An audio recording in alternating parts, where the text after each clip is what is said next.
editing, I just pop off. I'm like, yeah, whatever, girl, having a good time. My brain cells be like, woo. But when you're editing, I'm like, girl, shut the fuck up. Yeah, you're not editing this one. You just need to you can be yourself, but also like just.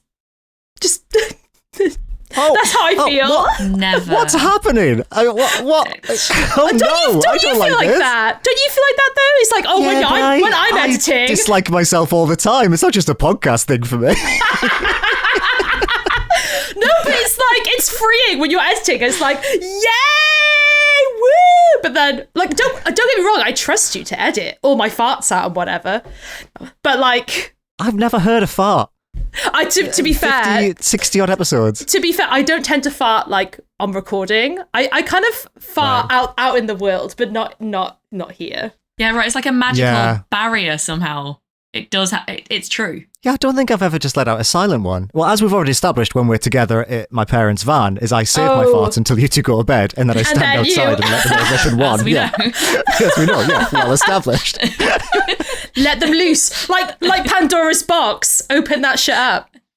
Let them loose. I'm like tapping my watch at 6 p.m, just rolling around on the floor. Like, why aren't you too tired? Hasn't it been a long day? Oh my god! When I was in Japan with my friends, I wasn't farting a lot. I was suffering. I was suffering in silence. And then I had really bad, like, trapped wind. And to my friend, I was like, oh god, my stomach hurts so much. I could be on my period. I don't know what's going on. And then my friend was like, have you not been farting? Because sometimes when you're around friends, you don't fart. You're not farting. And I was like, no. I was like, no, that's not it. And she was like, okay. She was like, if you do have it though, you have to run around. Like, you just have to just go on a quick run. And I was like, no. Got to a day later, the struggle was real. I was like, oh God, she's right. Okay. So we were in a cafe. I was like, stay there. I got up. I ran around the block. It was raining in Japan. I was running through the rain. I was like, oh. God. I did 2 laps. Sat down. Gone.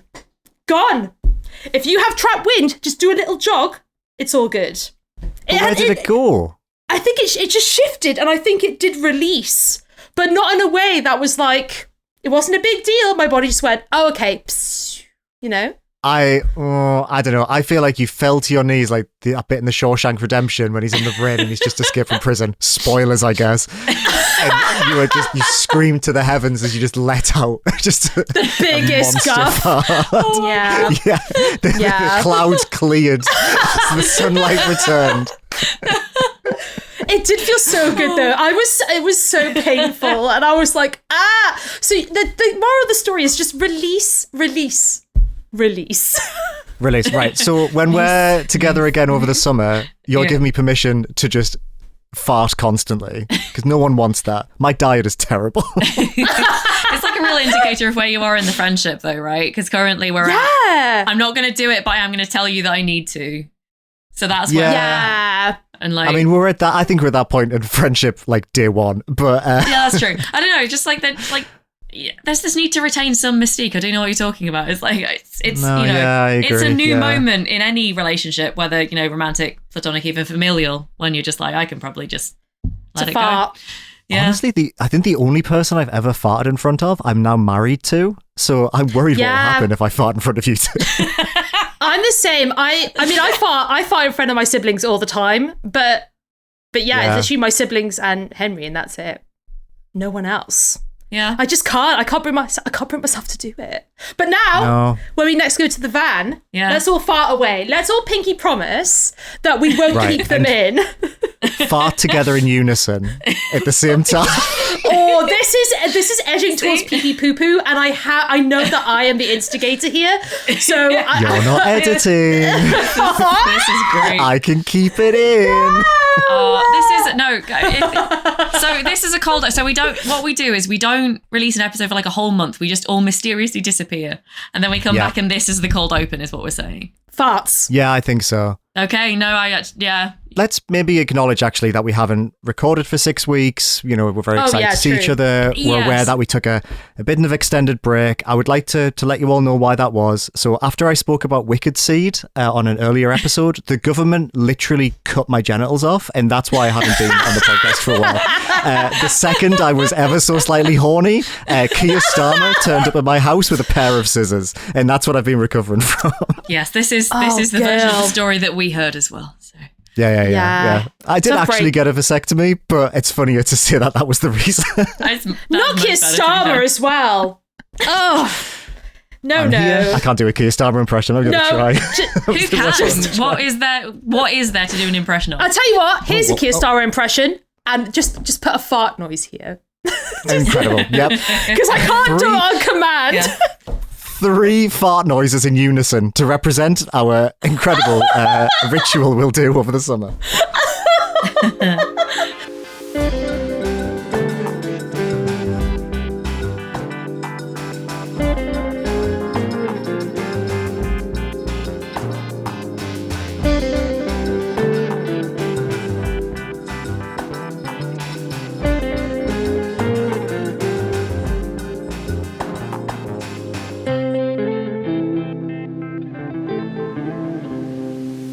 Okay, here we go, everyone. I'm ready. I'm braced. I'm bracing myself. Brace yourself. Brace. I'm holding on. I'm fully white-knuckled on this new office chair that my parents went and bought today. I hope it's not because I'm here for one more day. It would be too much. Go on, fart on it. Go on. I mean, I've got to work in it all day tomorrow, so it will have happened by the end of tomorrow, but I don't currently have one in me, I'm afraid. I do love doing just a big work-at-home fart. Please continue. I'm worried. No, I know what you mean. I should be locking some of these comments behind a paywall. That's what we're getting to now. Right? Oh, my lucrative side hustle. Okay, right. Here we go. Let's go. Hello, everyone, and welcome to Indieventure, the video games podcast all about the wonderful world of indie games. I'm one of your hosts, Rachel Watts, and with me, as always, is Rebecca Jones. Hello. And Liam Richardson. Hello. Hello. Yes, we're back after a little hiatus potentially little MenTV break. Little one. Yeah. Oh, I love that, a little MenTV break. And this episode, we are once again returning to the Indieventure Vault with 3 more games to add to its roster. In the past, we have themed these episodes, but this time it's a free-for-all, no theme, except for, of course, indie excellence, as always. The Vault currently stands at 19 games, and by the end of this episode, it will have 19, 20, 21, 21 games. 22 games. Is that... 19, 20, 19 games are in the Vault. 19. What? How many of these have we done? 19 games in the Vault. I counted. Triple, quadruple. Wow. So we will have 19, 20, 20, 22 games in the Vault by the end. That's a lot of games. Yes. So, well, before we jump into our picks, a question. How long did it take you? I love a question. How long did it take you guys to pick this Vault pick? Was it... Because with me, I'm kind of... Now that all my personal big picks are in there, I'm like, I feel secure. I'm now kind of looking more... The scope has widened for me. Of course, indie excellence is always going to be up there. But I'm now a bit like, oh, okay, let's kind of like look back through the backlog, like what have I enjoyed? So for me, I'm looking a bit more. How about you two? How is the experience for you? So I'm literally looking back through old messages because I made my pick when we thought we were going to record this 5 weeks ago. So I'm trying to remember. Oh shit! Remember that? While Rebecca's looking for that, I certainly don't feel like I'm scraping any barrels. I think the barrel is still full. And there's still a fresh layer of deliciousness on top. What's in this barrel? What is this metaphor? I think what's interesting about where we're at now with the Vault is I'm really having to just think from a very emotional place and to really sort of like simmer in the feelings for a bit. Because I feel like the impulsive choices are all gone. So what was interesting about this is I did have a handful of things I was like, okay, these are things that I think I want in the vault eventually. Yeah. But which of these has that certain, that je ne sais quoi as of today? Okay. So it's exciting to think about what's going to happen moving forward with this concept. And I think as well, we're reaching a point where, and I think you alluded to this, Rachel, before we started recording, we're at a point now where there's been games we've spoken about quite extensively on the podcast already in like Game of the Year episodes or what we've been playing. Yeah. And we're going to get to the point where those are going to be entered into the vault, but I think we're sort of leaving a bit of distance between them. I know I put Lorelei in last time. So I'm trying to like avoid things I've maybe spoken about much over the last 2 years, trying to think of things maybe from 5-6 years ago that I haven't played for a while. Yeah. So yeah, it was a little tricky, I would say, but in a fun way. I enjoyed the exploration aspect of it. And you, Rebecca? Yeah, I think it has been like slightly more challenging every time. I think that, you know, the first time we did this and we were like, just put in your 2 favorite indie games. And that was like immediate, right? Yeah. So the thing I got down to with this one was I always kind of have this thing where I'm like, yeah, great, I'll pick a game for any task in terms of the podcast, in terms of work, and I immediately forget all video games. So that's like a challenge to begin with. Especially because the way I remember video games is by going to one of my existing lists, like the Indieventure Vault, which is, you know, that's just a list of things I can't pick, which makes it even harder. So what I tend to do is I go through all of like my Steam, my PlayStation, my Switch, like, you know, records to jog my memory. But I actually realized that I had been overlooking the fact that sometimes I play stuff on my partner's account. And there's a whole untapped, there's a whole untapped thing on there where actually, and this is really silly to me, but I like, because I like making lists, I like going and making my like little reflections notes on what I would have said my game of the year was in a certain year and like what I would say my favorite game from that year is now. And I've always struggled with 2019, and this planning and preparing for this episode actually made me realize what my favorite game of 2019 is. And so it's been actually a great journey for me. So that's a little bit of a hint. Love that. For what's coming up. But no, really, Liam's analysis was very well thought out and very real. And yeah, mine is just kind of silly, but it's... No, I also forget all video games. I have to like look at my Steam profile and be like, what have I played? Yes, me too. Yeah, me too. Because I did have like a short list for this before I picked it. The one that I'm going to put in. And they were all games that I'd not played on Steam. And I'm like, am I just so silly that I don't ever go beyond my Steam list? That's not true. I stand genuinely by every game I've ever put into this in a very real way. But also, I'm like, this is the first one I'm putting in. No, the second one I'm putting in that I didn't play on Steam. So I'm like, okay, I think I skew a bit with how easy it is to retrieve data from different platforms. I'm exactly the same. I literally forget anything that isn't on my Steam account, which is annoying because I played so many good games through the Microsoft Game Pass, which I don't have anymore. And like, I'm so annoyed. And at the time I was like, this is fine. I can play games on multiple systems. And now I'm like, why did I do that? I now literally forget every single of those Game Pass games that isn't in my Steam library. I instantly forget they even ever existed. And I'm like, maybe I should rebuy that and replay that on Steam. And then I'm like, I totally understand. Yeah. God damn. How did you find this process then, Rachel? Yeah, kind of like the same. I feel like, all my big ones are in. Like, I feel like Kentucky Route Zero is there for me. Proteus is there for me. You put Lorelei in, so those are all good. And now, I'm kind of like, I'm putting in games that I still love, but not the like you, like the instant, the ones I gravitate towards or think immediately of. So I think we're gonna get.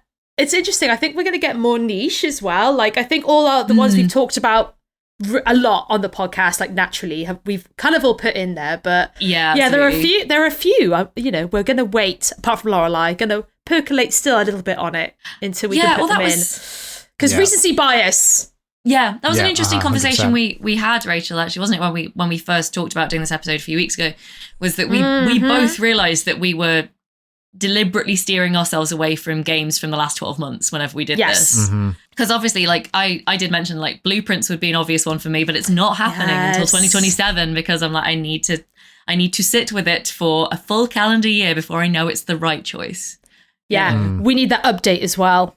That will be the decider. That will be the decider. Cat or no cat, Tonda Ross. Chomping at the bit for that update. I'm so eager. I agree. The one thing that game needs is more of it. So that, but unironically, yeah. And it's not going in the pit. It's going on the nice, mine and Rebecca's nice glass cases we have. I've got it. I would never be that better.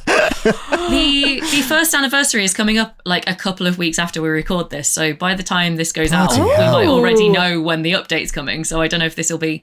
I really hope that this will be slightly outdated information by then, because we'll know when the update would be cool. And you will not hear from me and Rebecca for another 8 months. Legitimately, we are near the end of March as we record this, and I have no serious Game of the Year candidates right now, which is like, I've played games and enjoyed them, but I'm just not, I don't know, I've just not really felt that. I think I'm on the Blueprints hangover is a big part of it, right? I just love that game so much for all of last year. And I'm I know it's only March, but I think I'm with you. Like sometimes, like with Citizen Sleeper, because that one released early in the year and so did 2. I'm like, yes, Game of the Year. Sometimes it happens, but with me, I'm the same. Nothing has really jumped out. Nothing's really hit yet.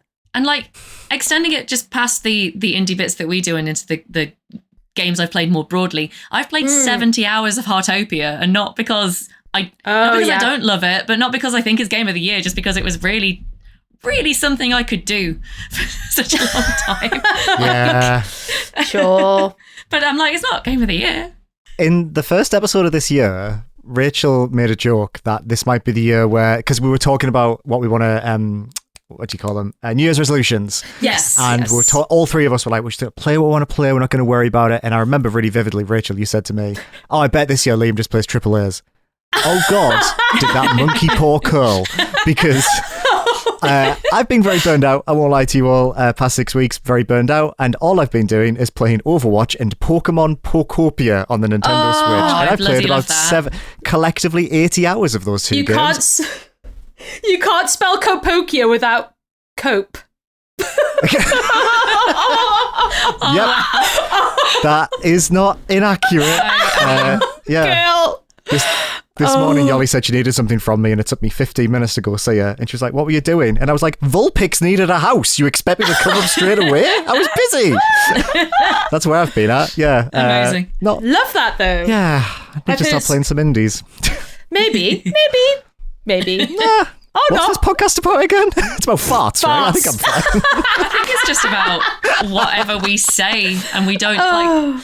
I didn't know I was going to derail us in this direction until it happened. It's just whatever.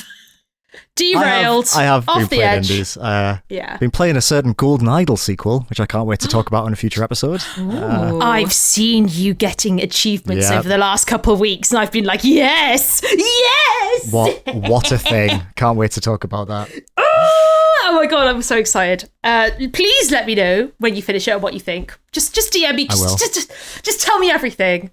Oh, I can't wait to talk to you about the theories. Yep. Yeah! Right, okay, time for the vaults. Let's go.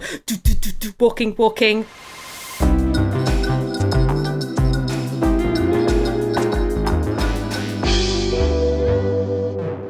Okay, so I've only just realised since we started recording, as we're on this walk, let me join you on this walk and this hike. We're going. We paint, I was going to say a clearer picture every time we do this. I don't think it makes things clearer. No. So last time we said that the vault is in a forest. Yeah.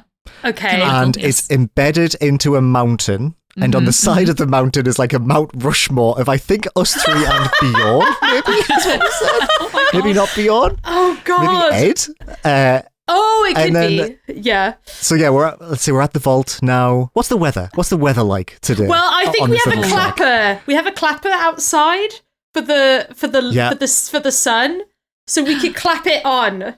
Oh yeah, I forgot we can control. Because we wanted. I think I was like, let's have a clapper, and then we were on the outside of the vault and not in, so now it's on the outside. I don't fucking know. I don't know. I can tell we're all professionally trained improvisers. Okay. Yes, and we all take our keys out from around our necks, and we all put our keys into the vault door. Mine is covered in jam. Yeah, and then turn the wheel.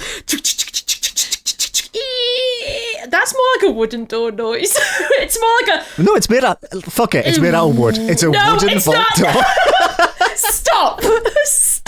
No, and. No, nothing. I've actually had a little... As you're waiting for the huge door to open, I've actually installed a very small cat flap in the side, and I'm currently scrambling through it and getting my juicy hip stuck in it as I try and get through. I've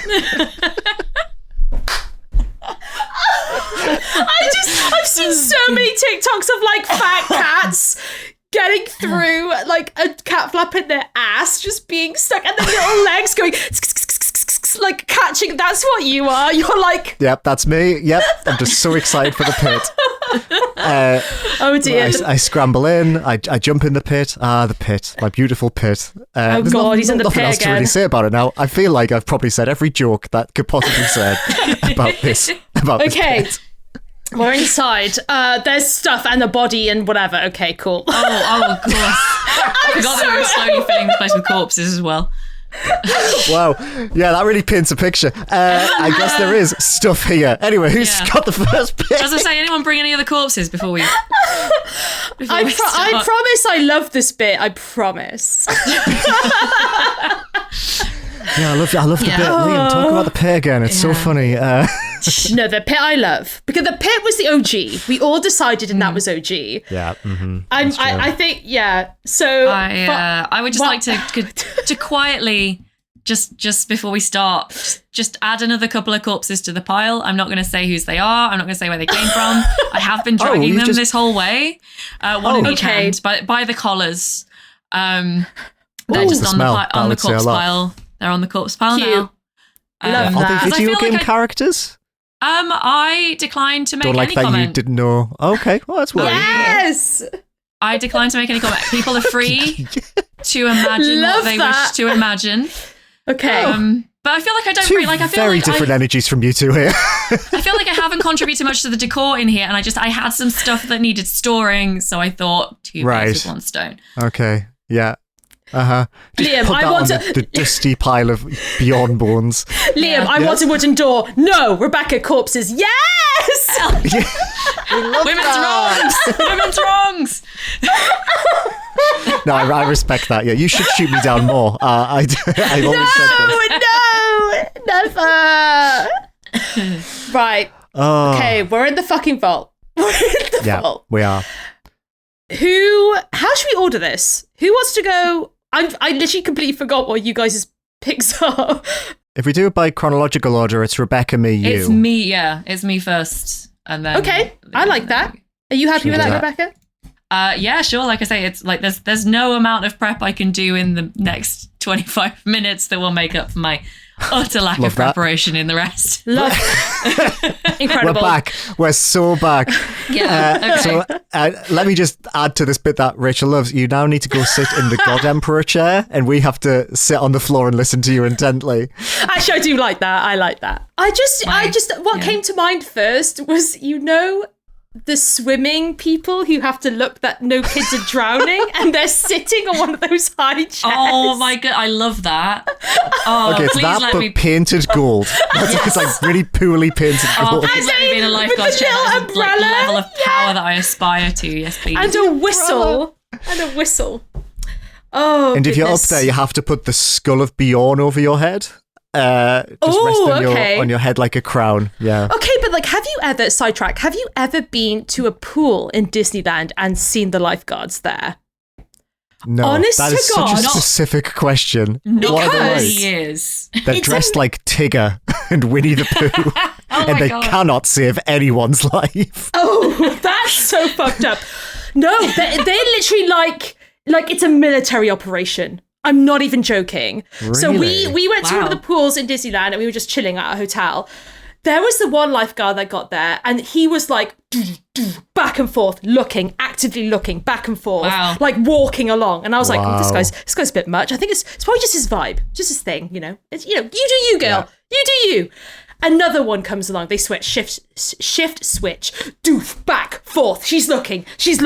Like I was like, what? Oh my God. It was literally just like, you know, in a video game where there's like enemies and they have like their loops. They got the cone of vision. It was like that. I was so surprised. I was like, damn, here I am relaxing and this girl is making me feel so anxious. Like no one else is in the pool. It's just literally me and my friend and we're drinking and yeah, you know what, girl, pop off. I was just very surprised. I was like, God damn. I have 3 things to say to that. 1, maybe you look like someone who's about to drown. Maybe that's just like you give off that vibe. I've never seen you in water, so I don't know. True. Yeah, very true. I melt. 2, I guess like no one's allowed to die at Disneyland, right? Like legally. So that's the thing. And they definitely don't want a child to drown at Disneyland. So I guess why they're really on it. I really dark with that, I'm sorry. 3, love that. Oh. I'd like you to. 3, is that a good indie game idea? You're a kid and you've got to try and drown, but the vision cones of the lifeguards are really fast.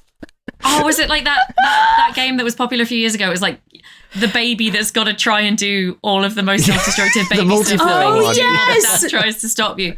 Yes. I forgot about that. I was going off on a tangent because one of my favourite episodes of my favourite podcast that is not this podcast, which is the Chilluminati podcast, is about... it's called Disney Deaths and Hauntings, and it's a really interesting listen if you want to know about some of the dark shit that's gone down at Disneyland over the years. I actually do want to know about that, so I might check It's a really that. good episode. I think it's episode 113 of Chilluminati podcast. It only covers the California Disneyland, but it's really interesting listen. The most fucked up Disneyland, the California one. Actually, no, Florida. Florida's got to be more fucked up than California. Florida's got to be more fucked up. One, I think right? they just did Florida California because one. they're from California, so they actually like could go to the site and kind of hang around with it. But yeah, it's a really interesting episode, and like a surprising number of people have died at Disneyland. Oh, I will genuinely listen to that. Do you? Sorry, on so many tangents. Do you know where the whole Florida Man meme like stems from? Like, do you know why it's a thing? What the fuck? What's the Florida Man? What? Who's that? You don't know Florida Man? I know Florida Man, but I don't know his origins. Do you know the Florida Man? The Florida Man. Do you know? Does he visit you in your dreams too, like he visits mine? Jesus. Does he give you soft kisses on your head? Florida Man was like a meme like 10 years ago because there was always a bunch of news articles that would come out of the US that was like, Florida Man does heinous shit. Sure. Remember this? Yeah. But the reason why is because in Florida, you're not legally allowed to name the person who's committed the crime. So it always has to be Florida Man or Florida Woman. Oh, Florida Man, that's why body there was balls, like crocodile. an abundance. Yeah, that's why there was always an abundance of Florida Man. Oh, anyway, shall we start the episode? Oh yeah. Incredible. Oh my God, but this is great. I don't think we need a theme. I think we should go more non-content with this.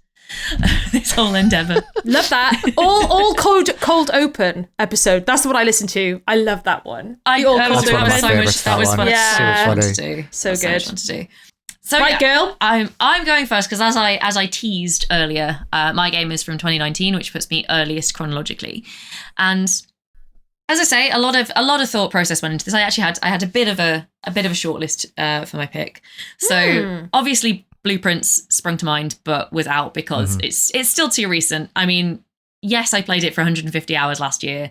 Yes, I will be on that update when it comes out with shocking supernatural speed, but it's still just too recent. What if the update ruins it? We don't know. It won't. It can't. Don't put that out there. Take it back. I mean, I don't know. I like this energy. Let's put more of that out there. There was no seriousness to it. I mean, I honestly don't know what they could do to ruin it. But I don't know what. No, I can't even say it. What if something happened to the cat? I would be so sad that I would potentially. Don't. No. I know. I'm just trying to think, but I don't want to go down that route anymore. Speaking of cats, one of my other potentials was Strange Horticulture. Just because I freaking love that game, and thank goodness you're here because that was quite possibly my favourite game of 2024. Just generally, I think it's amazing. Sure, but then I remember this game, and I thought it's just too perfect. And also, I can't believe that I never thought of this before in all the other Vault episodes we've done. The Vault. Heaven's Vault. Oh. There it is.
So yeah, I mean, just for the bit, really, Heaven's Vault needs to be in the vault. But I genuinely do. This is a game that I really, really love. I played it not long after. I think I will have played it potentially in lockdown because it came out in April 2019. But this was at a point where I didn't necessarily play games. Well, I still don't necessarily play games as soon as they come out, but I wasn't trying to, even at the time, in quite such a concentrated way as I am now. So I will have played it around late 2019, early to mid 2020 probably. So it was a little bit further out of my mind. But also, as I say, I played it with friend of the podcast, Mick. We actually played it on his PlayStation profile. So it's kind of never in my eye line anymore. Sure. Right. So despite it being a game that I have a lot of genuine fondness for and a lot of history with, it kind of often manages to slip my mind when I do these recaps. But yeah, looking back on 2019, which was a weird year in gaming for me, I don't think that there is a game that I would put above this one, genuinely. I mean, okay, so to begin at the beginning, as I always need to remind myself to do, Heaven's Vault is I'm gonna read the description from Wikipedia, which is a bit of a cheat, but as you can maybe tell, I'm a bit ill, and also it's kind of hard to nail it down in a concise way. So Wikipedia describes it as an archaeological science fiction adventure game, which I think is a fair sort of jumping off point. I don't think it really encompasses all of the things that this game is or does, but I think to kind of begin to get a handle on what the game is, to think about it in that way is not a bad start. One interesting thing that I keep forgetting about this game and then being reminded of is it started out as a pitch for a Doctor Who game. So it was going to be a licensed Doctor Who game, which I think was rejected. Or I think they just never heard back when they put the pitch together for the BBC and they sent it off and they never heard back. And so over several years after they thought, well, that's probably not happening, then they sort of built on the idea to the point where it became this. And I think when you know that, you can kind of see the very slight DNA of Doctor Who in the sort of, especially in the relationship between the two main characters, which has a very Doctor companion thing going on. For sure, 100%. Yeah, absolutely. But the sort of real hook of this game and the thing that really makes it not unique, because there are other games that do this, but certainly unusual, is that it's a sort of language decryption game. And that's, I think, what it's mostly remembered for, and what it does deserve to be remembered for, is that the central kind of gameplay premise above the basic point and clickness of it all is that you, as the main character, Aaliyah, or is it Aaliyah or Aliyah? I can never decide because I don't think it ever gets voiced out loud. Maybe it does, actually. Maybe she says it a few times. Again, it's been 6 years. So I think she's called Aaliyah. Aaliyah. Yeah. She is an archaeologist, and she's also quite an intriguing character in her own right. I'll probably get onto that in a minute. But she is going around, she's looking for a fellow academic who's gone missing. Her university where she works, they're kind of have this relationship with her where she's known to be a bit difficult. So it's almost like she's been sent off to do this, go out into these far-flung places and try and track down this colleague of yours who's gone missing. She keeps finding all of these documents in a dead language that you as the player are kind of encouraged to decrypt with not a huge amount of hand-holding, I would say. I mean, there is, there's in-game systems to make it easier, but it kind of is one of those things where you can approach it with a very minimal, I'm just going to do what I need to do to get through the story, or you can really dig into every nook and cranny and be like, I want to know as much about this language and what it means as I can. And I think people have very different experiences of the game based on how interested they are in the decryption side of things. The language of the ancients, it's called, is all done in hieroglyphics. So there's a lot of stuff of like deciding how to interpret something based on new information that comes up. And that's one of the things that I, as someone who has an interest in languages, obviously I've got 2 English degrees. I am very slowly and very badly learning Japanese just out of my own interest. I'm not actually that talented at languages, but I do find them really interesting the way they work. And to go back and reassess your earlier interpretations of certain texts is a thing that the game encourages you to do very often to deepen your understanding of the language. And I loved that. The satisfaction of realizing that you translated something as like water and maybe it was actually river or something like that, just to go and like refine your understanding and to go back through the older stuff that you found and build on your knowledge of these texts and what they were trying to tell you about these largely dead planets that Aaliyah finds herself traveling around as she searches for this person.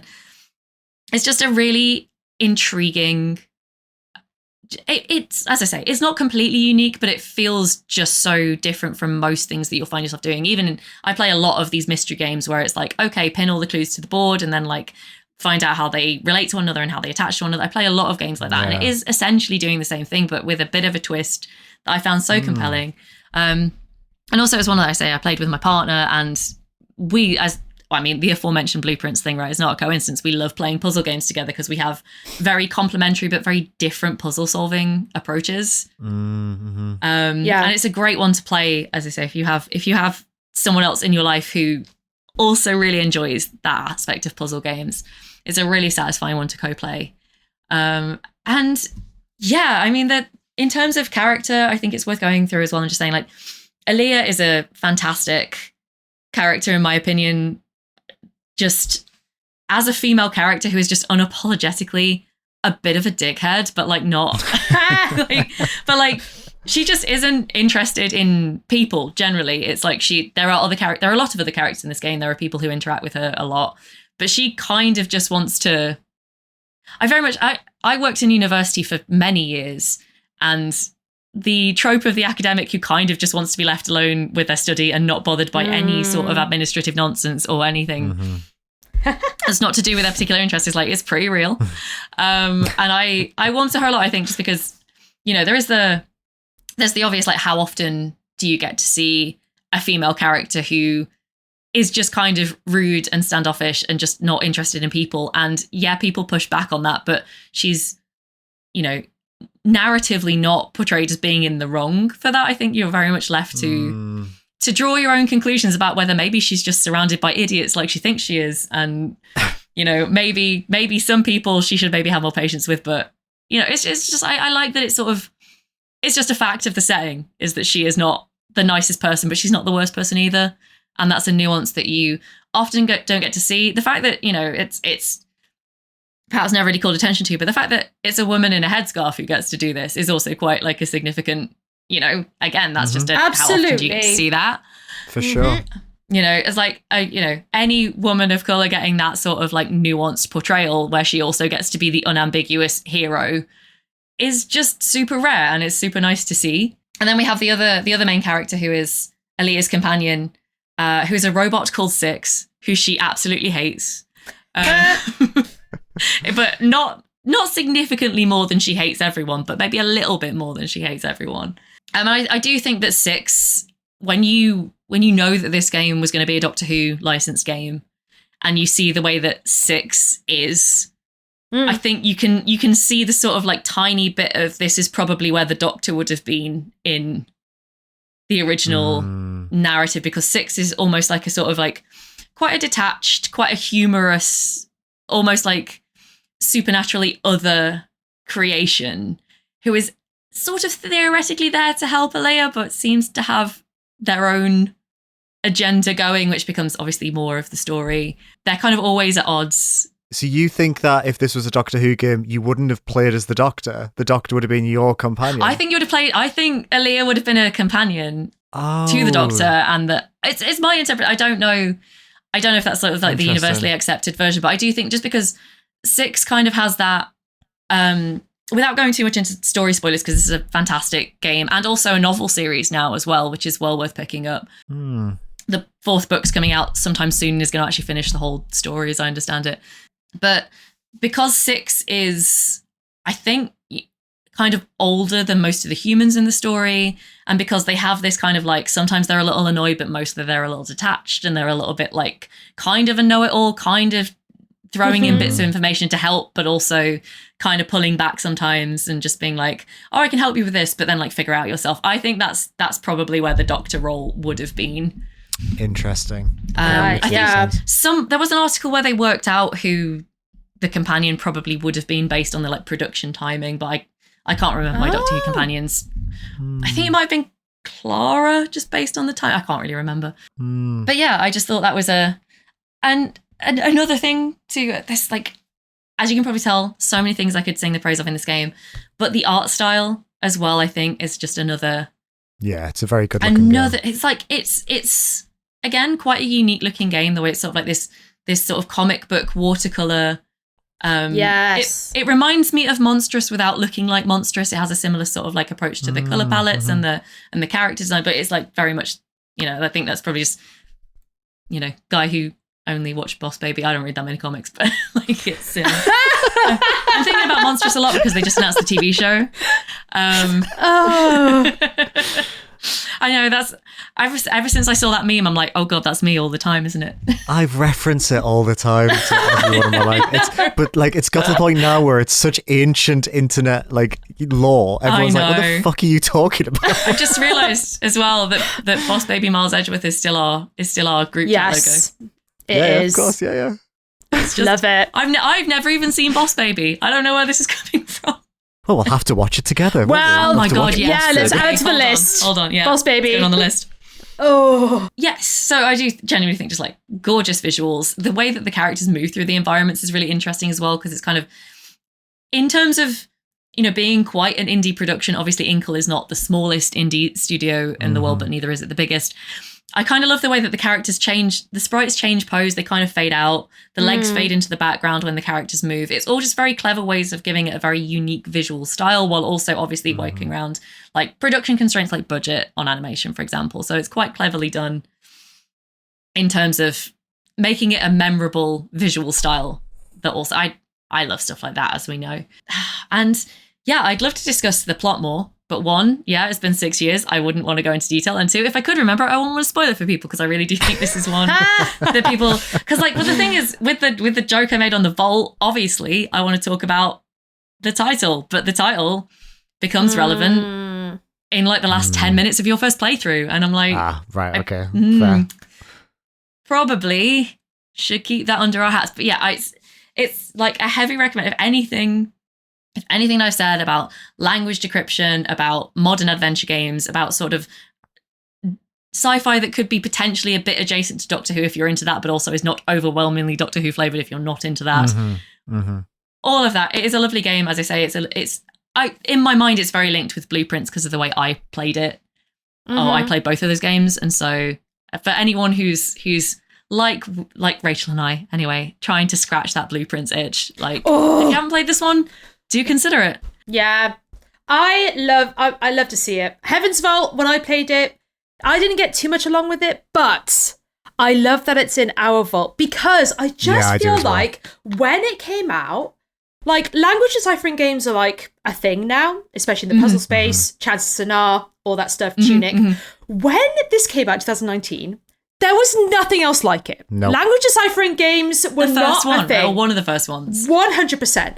Like, if Inkle, as much as I am hot and cold in their games, they are innovators. I do, purely believe that. And this is the best example of that. Like, the language deciphering aspect of this game is just so... To be honest, the best part, my problem with it was everything else I just didn't quite gel with. But the language deciphering is so fucking peak. And I just, like we all, Chances Sonar is quite closely like a spiritual successor to Heaven's Vault, Age of Civilization, symbols, deciphering.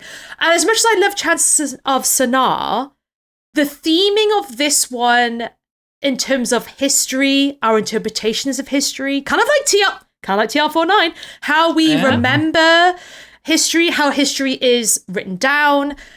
The themes of this game are so like juicy and like rich. Like, as much as I love other translation games, in Tunic it was kind of like a side quest thing, if you really wanted to decipher every aspect of it. And Chances of Sonar was a bit more abstract. Here, like, the themes just ring loud, they ring true. This is one of those games I'm always like, I need to go back to this. Because you talk a lot about it, Rebecca, like on the pod. I'm just like, I need to go back one day. But when will that day be? Who knows? I'm happy to see it in the vault. It's so unique. I think this is one of the most unique mechanics we'll have in the vault. When I remembered that we hadn't put it in yet, I was like, in my mental image of the vault, it looks right in there. Just purely on vibes. I was like, this is the next one that needs to be in there for me, for sure. And I totally get what you're saying about like that. In terms of some of the stuff around it, there is also like a river navigation mini game that I know I actually didn't mind. Mick and I didn't mind, but some people responded to it the way we responded to the Outer Wilds spaceship, which I like. Knowing how we raged over that, I appreciate how if you're not getting on with it, it would put people off this game. But ultimately, they're just quibbles in what is just a really solid language puzzle system. The core is really strong. The core of trying to decipher this language. Even like that's what stands out, right? I just had to read this little summary to kind of like remind myself of the actual like plot in terms of the person you're trying to find, because that both is very important to like determining your goals in the game, but also it's less memorable once you. It's definitely one of those stories that the initial setup is less memorable than all of the fallout that comes later, and the fact that you kind of like start with this very small mystery and it becomes this sort of like very big, very global, although they're not literally on a globe, but there's, civilization spanning question. It's very Outer Wilds in that way. You start with a singular purpose and then suddenly it's the cosmos and the universe you're dealing with. 100%. It's a good point. I really sort of did bring it up incidentally, but I think they are a very good duo of games, even though kind of my feelings towards them ended up being quite opposite. I didn't really very get on different with Outer Wilds thematically, kind of in the same orbit. Right, absolutely. Weird crossover in a number of places, but I do think if you I don't know. Like I said, I don't think I know anyone who likes them both equally, but I do think that playing them both makes sense if you enjoyed one. If that. Liam, would you ever play Heaven's Vault? I did start it years ago when it first came out. I think I was doing my YouTube channel at the time and I definitely got a code for it. Ooh. And I think I just bounced off it. But I think I kind of view my life as pre and post Obra Dinn in terms of my ability to enjoy deductive puzzle games. Yeah. So I think I probably enjoy it a lot more now than I did then, when I probably viewed it as like this is quite slow. But the more you've spoke about it over the years, the more I think this is probably a bit of a blind spot for me. And I'm a bit like Rachel. I think Inkle's output is a bit uneven, but I respect the hell out of them, because I think when they make something that fits for me, I really love it. And when something doesn't quite work, I'm like, okay, well, they'll have something else out in 2 years. And that might be completely different and very fun. So I'm very happy to see this too. Really good pick. Yeah. Awesome. Great. Right. In the vault it goes. I feel like Miss Trunchable with the girl with the pigtails. Oh, Lavender. Wasn't her name Lavender? Yes! God, what a pull, Rebecca. Good pull. I'm quite good with names. That's one thing I've got going for. I can't remember if it's pronounced Aaliyah or Elia, but I'm quite good with Lavender. 100% names. Who's next, Liam? I think it's you. I think it's me. All right, so this time my pick for the vault is my beloved Death's Door.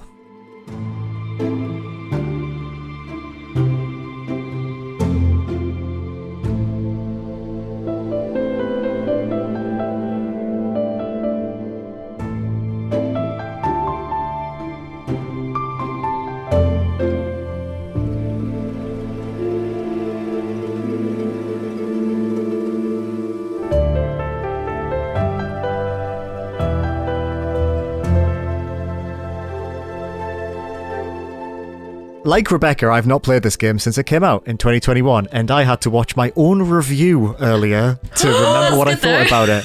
Yes! But I was like, I think I wrote some pretty decent reviews pre-professional games journalist. So... Mood. Death's Door, this came out in 2021. Did you say rude? I said mood. Mood! I was like, I think you wrote some brilliant stuff while you were a I was games going to say, journalist, it still felt complimentary, but...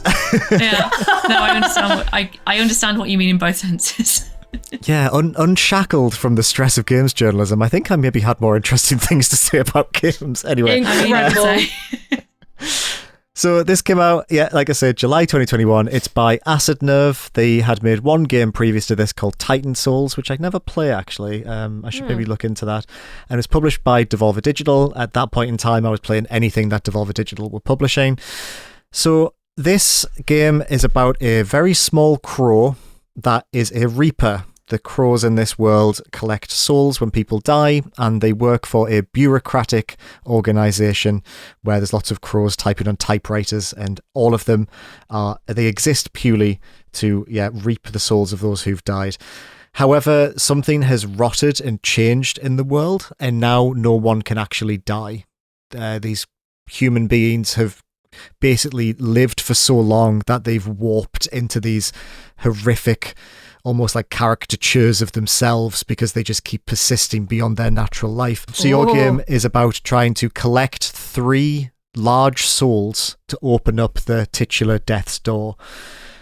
And this is a Zelda-like. Is probably it might seem like a reductive way of describing it, but I think it's pretty accurate. It's an isometric adventure game where you run around fighting lots of varied enemies and exploring this wonderful world that has lots of shortcuts and hidden secrets, and just trying to figure out what's going on. And all of the narrative is primarily told through environmental storytelling and some very brief conversations with quirky characters you meet along the way. And you find yourself going to distinct areas, so basically like Zelda's dungeons, and within each of those dungeons you have the 3 main bosses. I think we've spoke about this ad nauseum on this podcast, but one of them is an old woman, the Queen of Pots, or the Witch of Pots, I think her name is. She has a big pot on her head.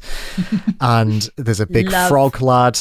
Big fan of the big frog lad. And each of these areas are very Zelda-like in that they kind of introduce an idea, whether that be a certain enemy that might require a slightly different method of defeating, or it might be something in the environment like these big plants that spit bombs at you, or I think one of them is about like positioning angles of a bow and arrow so you can connect a fire arrow to multiple of them to open up doorways. And it's very Nintendo-like in the sense that it will introduce a very playful mechanic and then throw it out immediately. But for me, the thing I really loved about this game was the vibe. It's a very unusual game, and some people might be listening to this and being like, oh, you're picking a Zelda-like puzzle adventure game featuring an animal and you're not picking Tunic. And like, yes, I hear you and I understand what you're saying. For me personally, I think, yes, Tunic is the smarter game, but I think Death's Door is the more enjoyable one. It has a more accessible world to sort of exist in and understand what's happening. It doesn't require too much from you to understand what's going on. And it's quite a gloomy game, and I kind of really like that about it.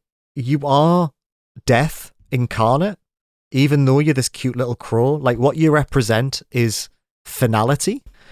And what's great about this game is that all the enemies that you find, all of these warped human beings and animals that have lived for too long, they're scared of you because of just what you represent, not because of the combat abilities you have, not because of, you know, the destruction you're causing to their little dungeons. It's because you are like the quiet spectre of inevitability, and the game does a really good job of trying to like communicate the weight of that.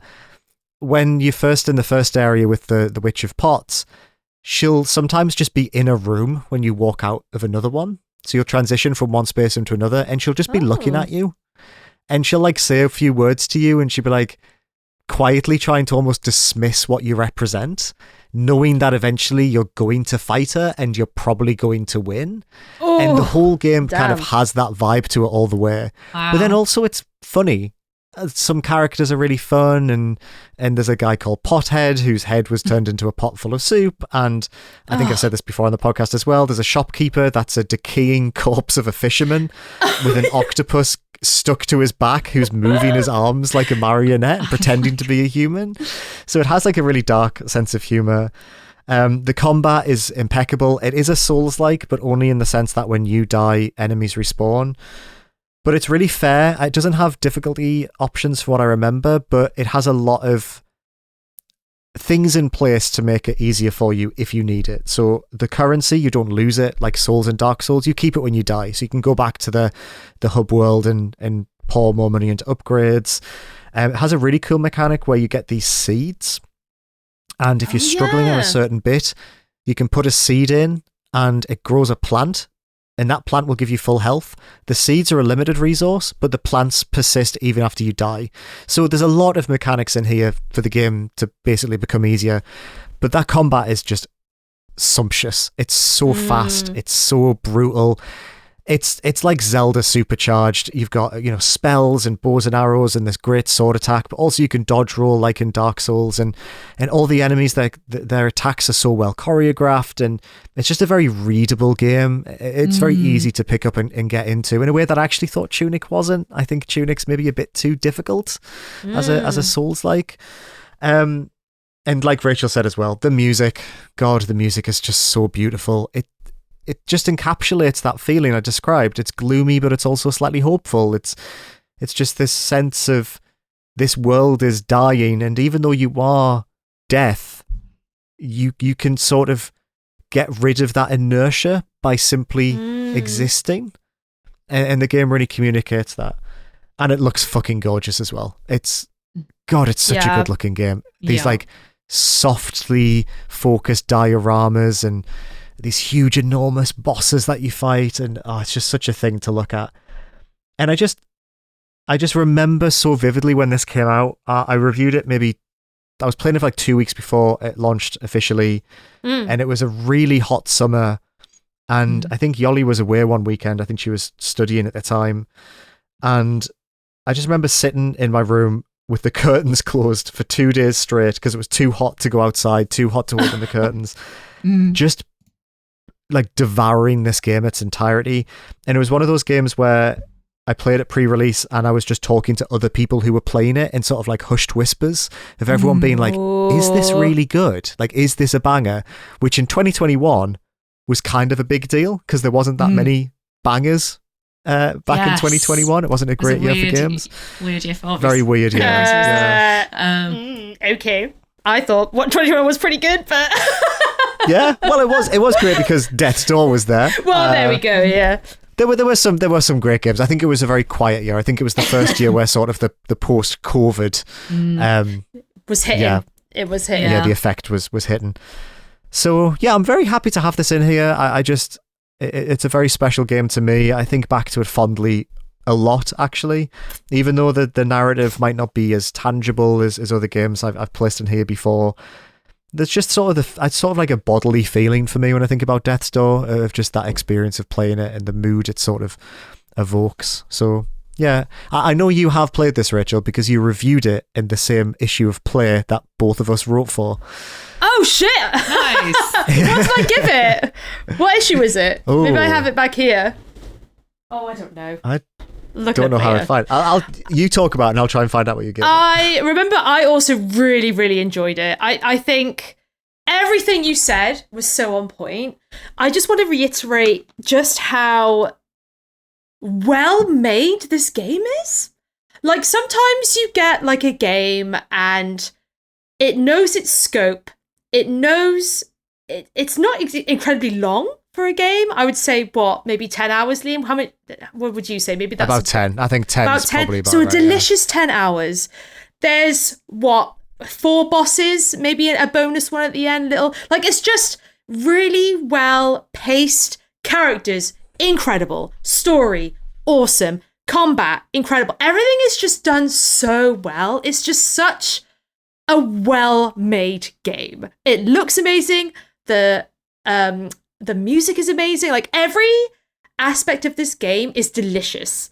Like, I just think it's just such a... I just know that you can give this to someone who in any way likes Souls-likes or, you know, platforming or combat, and it's a guaranteed good time. Like, that's how much faith I have in this game when I recommend it to someone who I know likes the genre. And it honestly has some of the best fucking characters. Obviously, we have Grandma Potts, and we fucking love Grandma Potts. Like, and she is probably one of my favorite video game characters ever. Oh, I love her so much. But again, like, that Frog King, that battle is so fucking good. Like a big juicy frog where you can just hit in the stomach. Oh, just the fights are just so well choreographed. The characters, yes, this pothead. Who's that guy who's supposed to be digging graves? And he doesn't have a job to do anymore because no one's dying. So he's just hanging out and he's like, there's nothing really for me to do. So I might just check out. Like, and you're like, Jesus Christ. But he's so fucking, like, he is such a really, he reminds me of,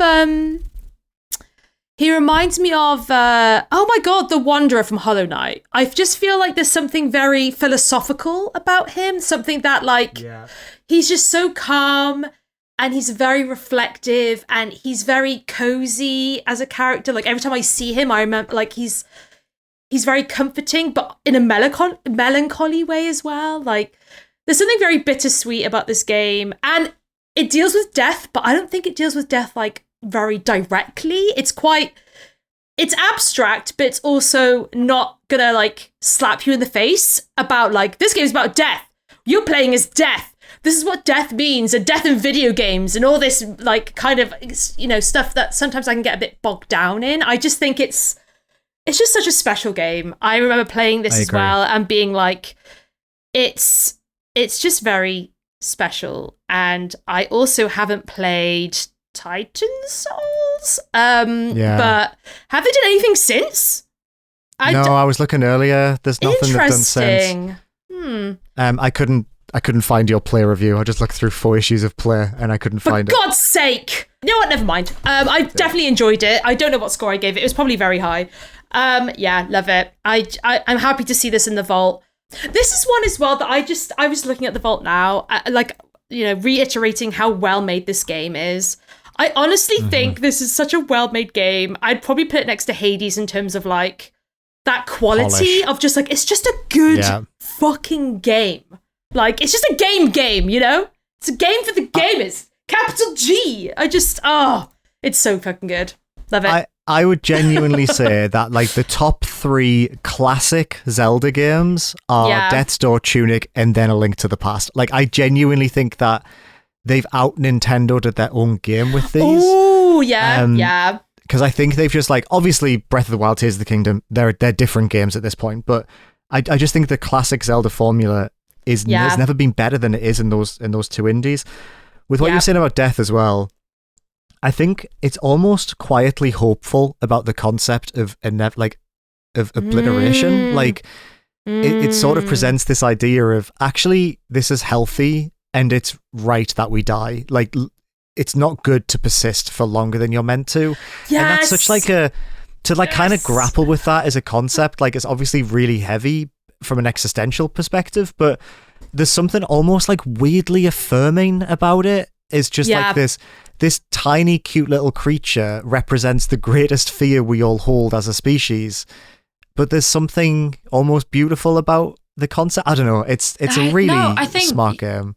I think you're really onto something there. So I haven't played this game because it's really out of my genre. But it's sort of like, I feel like my goth credentials are kind of impacted by the fact that I haven't played it. But it does, one thing that it's always given me a vibe of, and I think it's partially like the art style, particularly the way it's like done in the key art, is thinking about like Terry Pratchett's Discworld series and the Death like sub series. You know what? There is some parallels there for sure. It's like, it's always, even though I don't know really don't know very much about this game, that idea of like actually affirming that like life and death and that cycle are natural does really seem on theme with like that kind of like strand of, and again with like the humor as well, just the idea that like actually you can inject a bit of levity into the most serious thing that will ever happen to anyone, really, when you get right down to it. But but again, that does happen to everyone, and that there is like an idea of like acceptance and grace while still just like acknowledging that the process can be quite traumatic. Yeah, I mean that's my very good way of putting it. My very limited ability to comment on this game. I would say it's really, really giving Discworld Death vibes, and I mean that in the most complimentary way possible. As someone who probably will never play it because I don't do Souls likes, but of all the Souls likes that I don't play, this is one of the two that I regret the most. I would say so. We should do an episode where we each trade a game that we've put in the vault with each other. Ooh, that would be really good. So like, I would like that. Because there's a few in there I haven't played yet, so I think that would be really... Is there any in the vault that you haven't played, Rachel, thinking about it? Maybe not. Maybe you've played everything in the vault. Yeah, wow. She smiled, everyone. Yeah, she did. Yeah, I did play Monster Prom years ago though, so that's the one that I remember least. So maybe I'll just revisit that. Yeah, I was gonna say like you haven't played Monster Prom with me, which I feel like is the full on lore master experience. Yeah. True. Great, love it. Love that Death's Door's in there. Yeah. Very happy with that. Also, I was also, during this time, playing every single Devolver game that was coming out. I was like, yes, Devolver! And now I've kind of cooled off them a little bit. Well, just because they publish so much. But yeah, this is a good one. Oof. So good. So right, good. Rachel, Me! your turn. Take us home. My game. I got to stop leaning back in this chair. My volume is going to be a problem. I don't do it too much. You are rocking back quite far on that. Are you safe? I mean, I like it for dramatic effect. Fuck the listeners. We're enjoying it. Yeah, whatever. Yes, the game that I'm choosing to put into the vault is Cocoon by Geometric Interactive.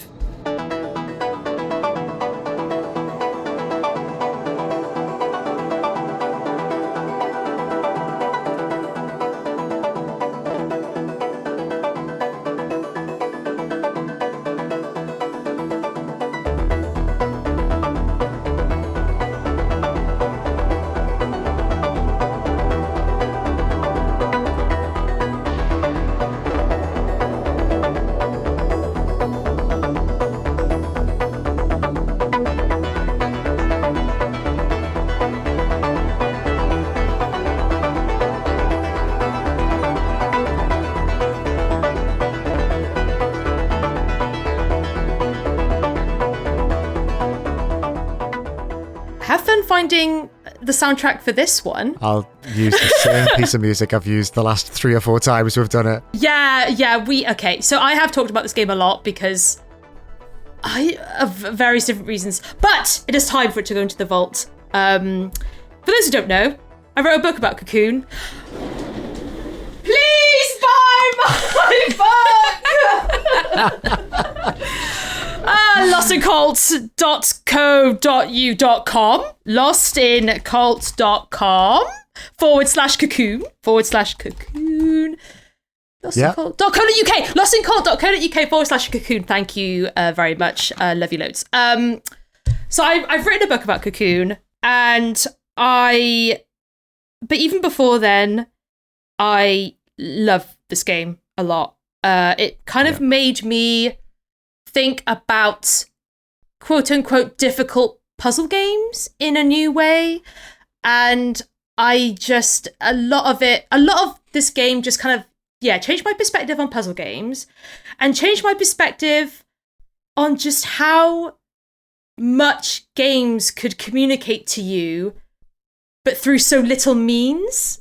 And that's not to its detriment, but it's like it's so smart in the way that it does a bunch of different things, which I'll get into right now. So Cocoon is a puzzle game in which you play as a little bug, and the main puzzle mechanic of this game is you have different orbs, and you can jump into these orbs. Each one contains a world. And so the puzzle game is based around carrying orbs on your back, jumping into orbs with other orbs, very Inception-like. So you might be in the purple orb with the orange orb, and then you could jump into the green orb with the purple orb. But you can only carry one orb at a time, so you have to juggle the orbs, jump in and out of different worlds, and then solve a variety of pretty classic platforming puzzle games. But the core mechanic is trying to keep on top of these orbs, what world you're in, what orb you have, and what order to do things in to solve certain puzzles. And it's never in my life with Cocoon would I start this game and I just felt like this game was completely outside of my comfort zone when I started playing. The puzzle mechanic is very intimidating. I felt just even that descriptor of like, oh yeah, you have to like jump in and out of different orbs and it's very mind-bending and that I would be very intimidated. But this game is so accessible. It's so easy to slip into. It's amazing how it does that, and it does it incredibly well to the point where I can quite comfortably give anyone this game and be like, you'll be able to play this game. It's 4 hours, 5 hours of slick puzzle design. Yes, at the very end, you'll be doing shit that you didn't even know you could do at the start, or didn't even if I was to tell you the final puzzle of Cocoon, you'd be like, what the fuck? Rachel, I would never be able to solve that. You're a liar and a fraud, and I'm not buying your book. And I would say, well, okay, each to their own. That's a lot of energy. But I would agree. It's very intimidating. But just the way that the puzzle gradient, the difficulty gradient, the way that the game communicates to you how to solve puzzles without text, without dialogue, minimal music, you just think it's just the way that it just tells you what to do, but in a way that it doesn't directly tell you what to do. In puzzle games, it's a very big thing at the moment of rule discovery. Show, don't tell. Like, solve it on your own. That's how players learn. If you tell a player what to do, they'll forget within 10 seconds. If they work it out themselves, or if you kind of show them how to do something and they do it themselves, they'll remember forever. And I think Cocoon is a really great example of this design philosophy where you're given tools slowly, and as you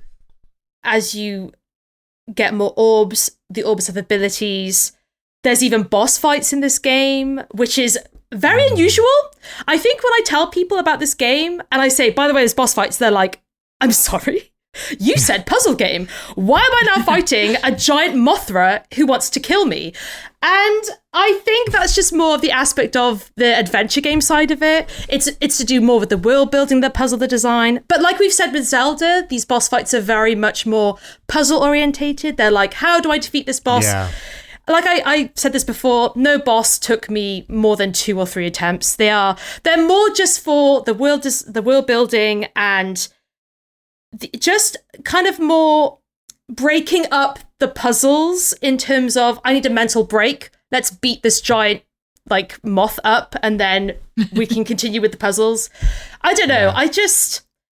There's a lot about this game which I really love. I think in terms of a puzzle game and what we've got in the vault, I think we've got some deduction games, got detective games. We don't really have a lot of like solid puzzle platforming.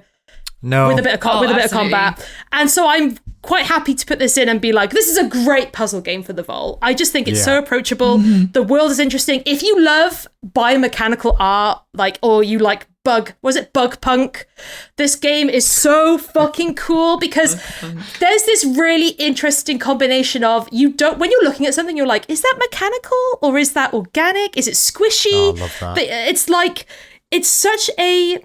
And what I love about the art is that very much like when we think of biomechanical art, we think of like Scorn or Alien in terms of like, ew, gross. It's saying something about humanity.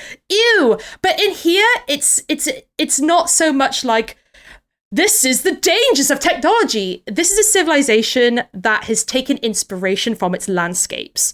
So it's not so much the disgusting side of biomechanical art. It's elegant. It's like beautiful. It's like this alien civilization has looked at the planet, looked at its ecosystem, and has become one with it. it's so the opposite of humans who are like, hey, now we're here, let's choke the planet, let's steal all its resources. This civilization is elegant, it's at one, and again, this kind of like reinforces the puzzle mechanics of the game. Like, you just feel so, there's just an elegance to it that is, it's quite hard to describe. When I tell people to kind of like look at the screenshots, it doesn't really capture how this game feels. This game is almost like when I was playing it, the atmosphere, the audio design is so fucking good. It just has this presence, which I feel like a lot of other video game worlds maybe do too much with. Actually, Death's Door is a really good one because I think that game has presence. Oh yeah. I just feel like there's a certain atmosphere in quietness. Not to say there's not music, but the world just breathes in a really, I don't know, you just feel like you're in the world. And Cocoon does that exceptionally well. I played this game and I'm so happy I got to write about it. And every time I talk about it, I just feel more like, oh, I'm so excited about the game and telling people about it. I mean, I've probably talked about it so much on the podcast and to death. And yeah, I'm so happy it's in the vault. I don't know why I didn't put it in sooner. When I think of like what I was saying before about like grabbing for games, I'm always very much like Kentucky Route Zero, Proteus. These are games that are like, Cocoon is a very quiet, very, I don't know, I wouldn't say laid back, but it's just a game that has been a constant for me recently for many years. This game came out in 2023. I started the book in 2024. So it's just it's been a very quiet presence in my life for so long. It's not a bombastic game. It's not a game that people are going to be like, this is my favorite game of all time. Like, even in the puzzle space, like Cocoon is appreciated, but it is not like revered. It's not like The Witness, Obra Dinn. But I just think, again, it's a very well-made game that if you like puzzle design, it does things just very differently. If you like world design, the bugs and the creatures and just the feel of these worlds is great. And if you like just good, well-made games that will take you an afternoon, one sitting even to play, I think Cocoon is really good in one sitting, because then you get the whole journey in one, and it is really only 4 hours, 5 hours tops. So I guess it's more maybe 2 or 3 sittings, but it's just it's a game that pulls you in, it sucks you in, and yeah, it's seamless. If I describe this game in one word, it would be seamless. It's a very seamless game. That's a good word. Yeah. By the way, if you didn't know, Jeppe Carlsen, he did Limbo, he did Inside. If you want puzzle royalty, this is his game. It's right here. So absolutely, there's also that. So yeah, Cocoon. Ooh, what does Cocoon mean thematically? Oh my God, circles. Well, you can find out in my book, Gnostic Cult Design Works Cocoon, coming out. Who knows? Actually, this year. This year, yeah. Yeah.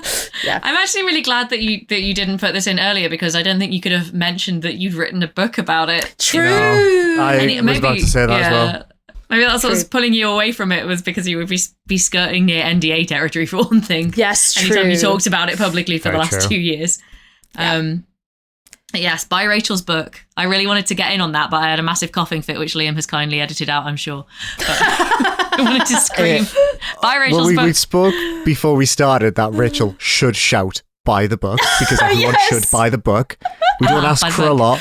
Buy the book. Please. And I thought you'd forgotten until I saw you push your chair right back to the other side of your room, which then activated Rebecca's coughing fit.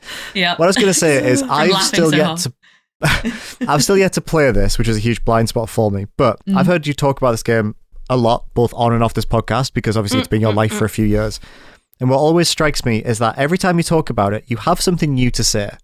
So there, when you were talking about the world and how it's sort of, built within the confines of it, instead of tearing it apart, like, I think that speaks to the depth of this game, despite it looking potentially shallow on the surface if you look at it purely from it's a bit of a trad puzzle game in a lot of ways. But then it's not. I think the fact that, and you said this on the great episode we did together where you spoke about the process of writing the book, is that the game is so elegant that your book sort of became a book about puzzle design in general, not just about Cocoon. And I think that really speaks to the pedigree of the people who made this. Basically, buy the book. And if you don't, I will break into your house and I will physically attack you. Honest to God, this would have gone in the vault without the book. Like, yes, okay, I'm writing a book about it, but it feels like I'm putting this in the vault also. I read a book about it, but I swear to God, it would have gone in. But how many times do you get to write a book? You could have read about a game you don't care about. I would have been forcing us to talk about buying the book, but it's the fact that you love the game, and I think there's plenty of evidence on this podcast that you loved this game before you wrote the book. It's why you were the right person to write the book on it. She literally wrote the book on it, folks. Buy the book, play the game, rate us 5 stars. You don't ask for a lot. But like, even if what I talked about you have even a little bit of interest in, just give it a go. Like, it is, There's currently an Annapurna interactive puzzle classics in which you get Cocoon, Gorogoa, Lorelei, and Outer Wilds in a bundle. Oh, wow. That is... My God, what a bundle. Christ alive. So, maybe consider that bundle. God damn, I was just scrolling down. I don't know, dude. I think if people have bundle money, they have book money, and they should be prioritizing that before the bundle. The book is cheaper than the bundle. I repeat, the book is cheaper, but it also does have Lorelei, so I do like Lorelei. Until you write the book on Lorelei, save your money for the book. That's all I'm saying. Oh, you both are lovely. But yeah, wow. 3 more games in the vault. Incredible. Look at us go. 3 more great games. A challenge for next time. Now I have to find one Rachel's not played, which is going to be incredibly difficult. That's why I'm putting Wicked Seed in the vault. It's the only way to make sure Rachel hasn't played something. That's cruel. I think, Rebecca, there are so many horror games you will find. If there's a horror, because we don't have a lot of horror in the vault at the moment. That was the thinking behind the Slay the Princess and Lorelei and what was the other one that went in with that episode? Okay, so we got Signalis was horror. Slay the Princess, Signalis, thank you, and Lorelei. That's a good. I guess we do have a couple, but there's room for more.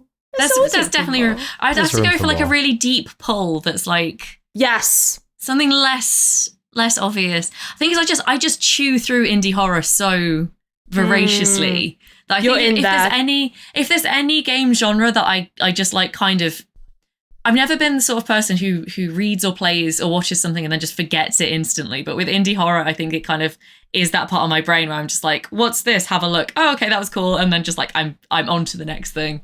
But I will find something. That's my challenge for next time. I believe in you. Are there any... What other games are you guys considering for the vault? Should we do that a little bit? What were you... Ooh. Were there any others? Because Rebecca, you said you had like a list. So I said most of the ones from my list at the top of the episode. I also did... genuinely, because I did the Octodad bit in the last episode, I think. Yes. And then I was actually like, that was a hugely formative indie game for me. So I did kind of go back and look at that one, and that would genuinely be one that I consider. Just because it's kind of out of my usual wheelhouse, but I have such fond memories of playing it with my friends at uni, and I've never played many co-op games. Yeah. So to actually have this game that I played with my uni friends is like quite a big thing for me. And I'm like, I can't actually work out if I played that or Journey first, because when we did our first Indies episode, I put Journey in, and like Journey obviously has had the bigger impact on me overall, but I do love Octodads, and it might have been my first indie. I can't remember at this point, to be honest. God, so long ago. See, because now Liam is making his way through Golden Idol. I very nearly put the first one in. I was thinking about Let's go! Let's go! Because that's been another one that's been on the edge for me. I'm like, ooh. And with Investigations, I'm tempted just to shove them into a singular unit as a series and place it in. Ooh, yeah. 1, 2, and investigations. Chuck them all in at the same time. Other ones for me, In Stars and Time. I really wanted to maybe put an RPG in there. Yeah, that'd be really for me. Norco would be quite a deep cut. As in, I think I would consider putting Norco. I've seen you playing Promise Mascot Agency, Rebecca. I've seen you playing it. Yeah. Well, when we talked the other day and I realised I hadn't played an indie game in like a month and a half, I was like, well, it was kind of next on my list anyway, and I had just finished a couple of games, so I was like, okay, now is the time. But yeah, I've been playing Promise Mascot Agency. I'm enjoying it a lot. I've just got to the bit where you meet the grandma, so I think I'm about 20% of the way through the game, maybe. Oh yeah. Because I just sat and like, so I'm staying with my parents at the moment, and they've both got the same illness that is making my voice sound so terrible at the moment. And so they went to bed at like 6-7 p.m. one day, and I just was like, I'll play a bit of Promise Mascot Agency. I was like, I'll play a little bit of Promise Mascot Agency just until my Steam Deck dies. So like an hour, probably 3 hours later, I'm like, I've got to go to bed. I've got work in the morning. So it's so God. Yes, it is. It's very hard to find a point to drop off. I love Pinky. Yes. Obviously, I love your main man, Mitchie. It's just like, oh, that's such good. The relationship between those two characters, I feel like that's going to be one of those where I'm like, right, to get out ahead of this, I don't think it's okay to ship that, but I do think it's like one of the best like friendship dynamics in a game that I've seen in a long. I love the way they interact with one another. I actually love that it's like pure friendship. I actually think it's absolutely. It almost like feels important to me that it's just like these two are just like 100%. Chaotic energy friends. Like 100%. Yeah, I've probably got a lot to say about the fact that Pinky as a female character with a very very non-standard body type gets to be mad horny, but not for her male bestie who she's just hanging with. Like that's you're so right. That's like actually quite important, I think. Agreed. But yeah, I'm really loving it so far. It's yeah, I mean obviously I already had played enough to know that I was going to enjoy it a lot, but I just needed to give it time till I could get around to it properly and give it the space it deserves. And yeah, I'm really enjoying it. I'm glad you're enjoying it. You spoke about games on other platforms, and I was like, oh, I should probably look at my PlayStation trophies, because I'm at the age now where I don't collect trophies as like a show-off metric, so I can fucking remember what I've played. Oh, 100%, yeah. So useful for that. So I was thinking Katana Zero for this episode. I really love Katana Zero. Wow, okay. It's one of my favorites, but I was like, it's quite similar to Hotline Miami. Is it? I guess it sort of is. So I wanted to pick something a bit different. But looking through my trophies, I don't know whether maybe Steam World Heist might make its way in at one point as well from me. I remember you talking about that. Mm-hmm. And I know we joke about it, but I think Peggle might one day end up in there. Oh no, she's gone. She's leaving. It'll be the episode where Rebecca adds blueprints. It's just revenge. Oh, I mean, if Rebecca's putting in blueprints with my honest to God full support, I mean, I guess. Okay, hold on. That holds the implication. So I'm putting in one that'll piss Liam off. Liam's putting in one that'll piss Rachel off. It won't actually piss me off. We do know that, don't we? I know. Well, I know. I don't. No, this is fun. This is funny. I have to put in one that you're annoyed about. Yeah, and that's your challenge, because I feel like in the same way that it's very hard to find an indie game that you haven't played, it's very hard to find challenge accepted that would piss me off so completely. Let's go. Or even in a jokey way. Yeah. I wonder what you would like, even as a bit. Even as a bit, yeah. Right? Okay. Oh, let me think on that. Listeners, contact at indieventurepodcast.co.uk. I don't have a lot of hate in my heart. You could specifically go for so pure. Sherlock Holmes, the Devil's Daughter, but just Caitlin, just the character. No, Caitlin. I wouldn't stoop that low. She is a menace. Got to believe it. You've got to believe it is the thing. That's an important part of the whole criteria. Yeah. True. Before we move on to hyperfixations, should I read out everything that's in the vault now? Oh, yes. Yeah, all awesome. 22. 22. Oh. Well, for starters, indieventurepodcast.co.uk/indieventure-vault will get you the full list of games that we've added. But since we started the Indieventure Vault on a different podcast.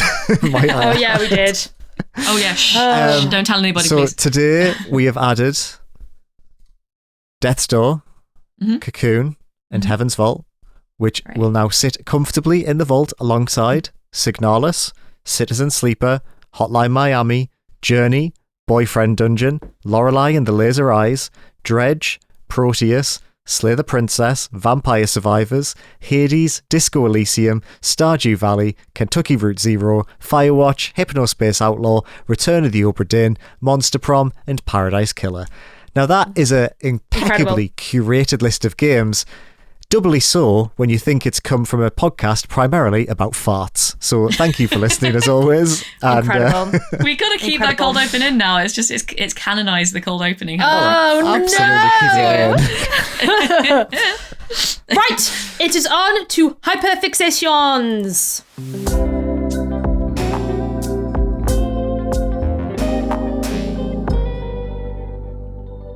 Hyperfixations. We'll go in reverse order, shall we? So shall I go first? Yes, please. Okay. Start the timer. While I was on holiday in Scotland, my friend and I now have a tradition when we go on holiday, we watch WWE together.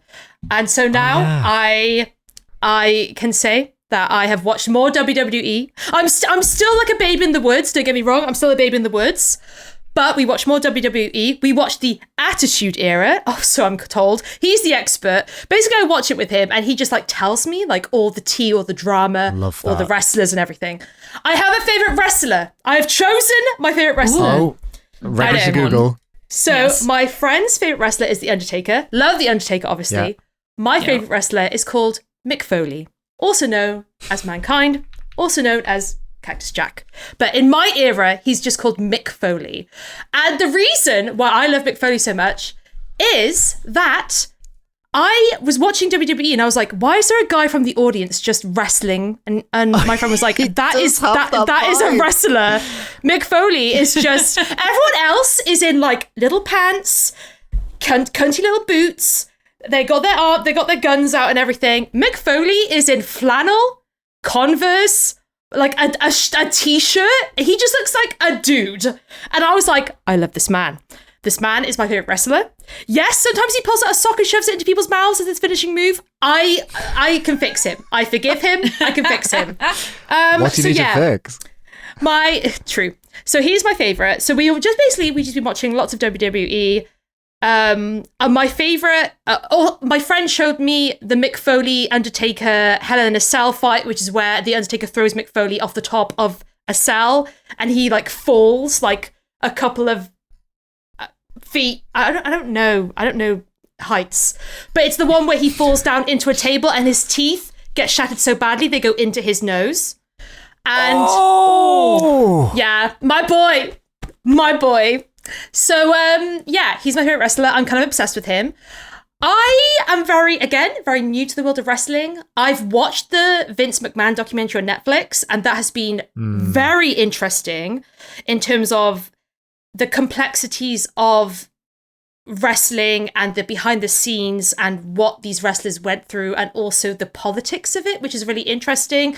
There's two sides to me. The same with reality TV. One, it's just the primal wolf in me being like, yes, soapy drama, but this time it's with muscly men throwing each other across the ring and a big boobed woman on the side going, no, ow! And I'm like, yes, this is incredible.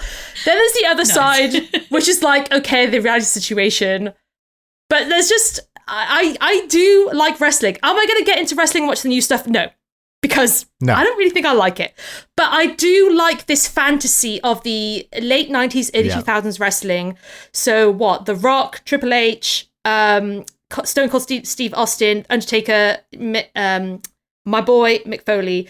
And okay, so this is what was happening as well. I was like, loving this. I need to Google him because this is a real person, this is a real man. And I need to make sure, one, not cancelled, because that's just the age we live in. And two, he's a kind of a nice guy. Okay. Oh no. No, this is great. Mick Foley actually left his WWE contract because he didn't like that they were supporting Trump. And he was like, fuck Trump. And I was like, Mick Foley, my boy. Absolutely. Mick! Yeah. I also realised that, obviously, Rebecca, you're Mick, so maybe I shouldn't be saying Mick it that way. But Mick Foley! No, I'll give you the pass, it's great. We said his name. So, yeah. Literally we said meaning it's so him. weird. So it became a stim for us for like 4 days. Oh, yeah, true. Me.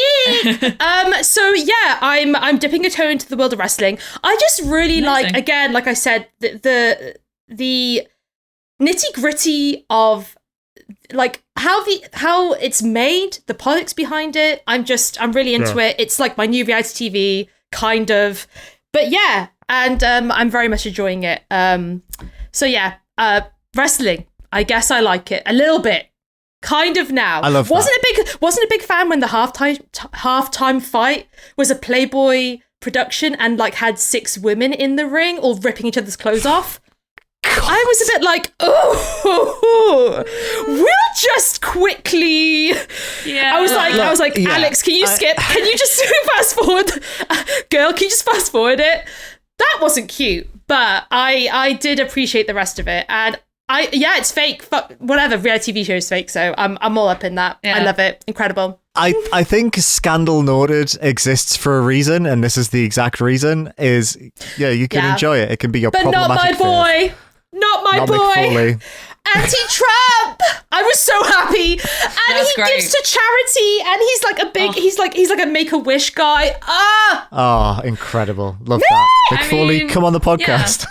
I think all we're demonstrating is that people called Mick are really great. Absolutely. Yeah, that's very true. You know? So yeah, that is my hyperfixation. It was short-lived, but when I see my friend again, we will sit down, we watch more WWE together, and it's going to be great. And he's telling me all the info and all the moves. Oh, I'm like, new information into my brain. It's delicious. Hell yeah. Incredible. Cool. So in reverse order, me, and now it's Liam. You'll go. Hi, it's me. I have been very burned out, and I've had a lot of hyperfixations over the last 6 weeks. Overwatch, not going to talk about it. Resident Evil 9, I liked it. It was good. Pokemon Pokopia. I want to talk about none of these things. I want to talk about a pure red hot hyperfixation which consumed me for like 2 weeks, and I want to talk about Nirvana the band, the show. Have you heard of this? I have heard of this. I have not seen it, but I've heard of it. I don't know if I have. Oh my god. So my only understanding of Nirvana the band, the show, was from the Wii shopping channel meme that went around a few years ago. Yes. Where the guy sings over the Wii shopping channel. Oh, the singing. Super Mario RPG, that one. Yeah. And I loved it. I thought it was very funny. And a few weeks ago, I saw a trailer for Nirvana the band, the show, the movie. And they've just made a movie which came out this year. And I watched the trailer and I was like, what the fuck is this? And I was like, aren't they the update day guys? So I went down a bit of a rabbit hole. This was post-vasectomy. So just imagine me sitting with my legs akimbo under a blanket, Googling things from 10 years ago. So Nirvana the band was...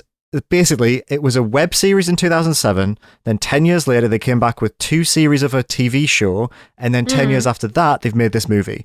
It's about these 2 guys, Matt Johnson and Jay McCarroll, which is also the name of the 2 men who created it. They play themselves. And they are in a band called Nirvana the Band. And it's a mockumentary about them trying to get a show at the Rivoli, which is a tiny little venue in Toronto. And... it's never really clear as to what their show is. Jay is a genuinely gifted pianist. Matt is a deranged lunatic. And you sort of like don't really ever understand what the show is, but every episode is about them trying to make a plan to get a show at the Rivoli that never involves them just asking, can we get a show at the Rivoli? And that in of itself is very funny, right? We've all seen Update Day. They have a good sense of humor. However, when you start to watch this, you realize that this is a really, really unique show in that it's all improv. They have no idea what every episode is going to be when they start filming. And the way that they film it is that when they're outside in the real world, so they're either inside their house doing their little bits, but then when they go outside, they just film with the general public. They don't close down any streets. Oh, God. They don't try and do any, they're just out there with real people. So you can tell which ones were happy to be on the show and which ones aren't by if their faces are blurred. And the stuff they do is incredible. In one episode, they get a film shown at Sundance. Yeah. They broke into Sundance. One of them just walked up to the projectionist and said, I'm the director of whatever the film is you're about to show. Can you show this instead? And the projectionist was like, okay. And they show the movie. And then they are in the audience improvising with each other as characters while there's a room full of people at Sundance like, what is it? And what they show is unhinged. It's like filmed on like a 90s camera about him killing people in a school. Like, it's, oh my God. But then in the real world, that became like a thing. Oh, this is the guy who snuck a film into Sundance. But then it's all just done as a bit for the show. And it's fucking incredible. The problem is you can't watch it anywhere. It was on Vice. It was a Vice-made TV show and it doesn't exist. So I found a Google Drive link on Reddit. Come into the Discord and at me, and I'll give you the Google Drive if you want to watch Nirvana the Band the show. The web series has a bit of scandal noted. It was made by two 19-year-olds in 2007. There are some parts of it which it hasn't aged well in some ways, as you can imagine. They are very honest about how they're not happy with a couple of comments they made in that. But the movie looks even wilder than the TV show. Like, creatively, they're just like, they go away for 10 years and they come back with so much more juice. I think the movie starts with them base jumping off the CN Tower without permission. So Jesus Christ. Yeah, I would really recommend the first 2 seasons of the TV show. I haven't seen the movie, but I'm desperate to see it. I don't think it's got any intention of coming out in the UK. God knows how I'm going to watch it. But Yoli and I binged this in like 3 or 4 days, and we just were howling with laughter the whole time. It's so fucking funny. Oh my God. Oh, wow. Worm. Good timing. Wow. Great timing. You literally down to the second. What the fuck? Okay. Oh, wow. Is it sometimes I do cringe really badly when it's like people with the general public. I can't, but I will give it a go. I've heard of this. I've heard it's really funny. Okay. I knew it was they were the update guys. Yeah. Oh, okay. You really all the Vice stuff you just can't see anywhere anymore? That's crazy. You just can't get it anywhere. Maybe you can get it on like CBC in Canada, but yeah, over here it just doesn't exist. Can't even like buy or rent it. Damn. It's a shame. It's a shame. Right. And you, finally, Rebecca, your hyperfixation, please. All right. So, I have recently moved house. I bought my first house and moved into it, and then moved out of it again for a bit because they couldn't get any internet put into it. And I've also, as you can maybe hear from my voice, been mega sick throughout that entire process as well. Yeah. It's one of the reasons that we haven't done the podcast for a few weeks. It's also one of the reasons why I was like, oh, while we're taking a break, I'll upload some stuff onto the blog, forgetting, as we always do when one of us has a major life event, just how much it takes it out of you to have a major life event. Anyway, one of the things I've been doing to kind of emotionally self-regulate through all of this is I got into a very steady rhythm with all of my live service games, but I was also at the same time kind of weaning myself off of doing too many live service games. And so I kind of went through this pattern where I was like kind of wrapping up what I wanted to do in all these games until eventually I just got down to Love Deepspace, which I was like, I still am enough into this game at the moment. I'm not going to play it every day forever. That would be daft. But at the moment, I still want to keep on top of it. And one of the things that I found when I had nothing else that I was playing, literally nothing else, for a couple of weeks, was that I kind of am nearly done with the current content in Love Deepspace. And one of the few things that was left was that in the January update for the 2nd anniversary, they added a home system, a player housing system. And I checked it out and I was like, this is rubbish. It's like, it's basic. Okay, so we've talked about Singles, right? That Sims knockoff that came out in the early Yes, 2000s. we have. It is exactly that, but without the spicy bits, which is surprising considering that it's lads. So it's literally just, you are rattling around in this giant, completely non-canonical, because you see the characters' houses and it's not any of those houses. It's just this massive, weird mansion that's very, very empty and very, very bland. And you're just rattling around that with one of the love interests. And kind of the only actual system in there is like you can crossbreed flowers. That's all you can do. And you can decorate. Did not know where that was going to go. And that's it. That's fair. That's the only thing you can really do. It's very much like a beta of a system that they want to know if people are interested in, right? And like that's fair enough. One of the things I like about lads is they just throw everything at the wall. They're like, fine, we're done with the system, new system. They just will try anything to see if they can like engage people on different levels. But I played it for a day or two in January when it came out, and I was like, this is really not like, it's not doing it for me. So I kind of left it for 2 solid months, and then I just went and checked on it a few days before I moved house, and all I can say is I think it was just an emotional place I was in where I like needed a sense of like home and stability, but I was suddenly like so charmed by it. By its utter charmlessness is the thing. It's like so not good in any way. But I was like, actually, there's kind of something here, don't you think?